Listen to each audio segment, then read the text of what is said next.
Hello students, कैसे हैं आप लोग। तो अब हमें पढ़ना है law of independent assortment. Law of independent assortment क्या कहता है, पहले इसको ध्यान से समझ लो। मैंने आपको बताया था कि अगर जीन कंबाइन हो रहे हैं, मान लीजिए एक मदर और एक फादर से सिंगल जगह एक बॉडी के अंदर, यानी आपके अंदर आपके पेरेंट्स के जीन आ गए हैं। मान लीजिए आई कलर के लिए ही जीन आया, एक पेरेंट्स से आया, एक मदर से आया, एक फादर से आया, बट वो आपकी बॉडी में ज़िंदगी भर रहता है, but in the next generation it can be separated, बड़े आराम से अलग हो सकता है। तो इसे बोलते हैं लॉ ऑफ इंडिपेंडेंट असॉर्टमेंट।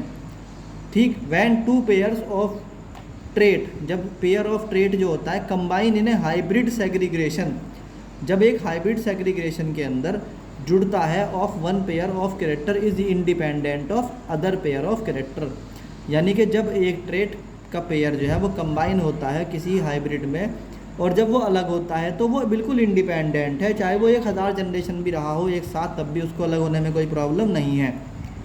तो यह है लॉ ऑफ इंडिपेंडेंट असॉर्टमेंट। अगर आपको समझ में आया हो इसको नोट कर लीजिए। यानी वही बात ये बता रहा कि भाई अलग अलग अपना अपना अस्तित्व है।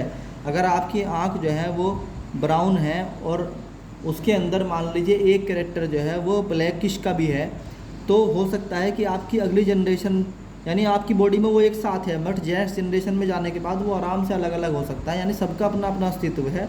ऐसा नहीं है कि अगर वो दोनों हैं तो चिपके ही रहेंगे हमेशा हमेशा के लिए। यानी जीन कैन लीव ईजीली, बहुत आराम से छोड़ देते हैं एक दूसरे को। This is called law of independent assortment. तो बच्चों समझ में आया आपके? Thank you.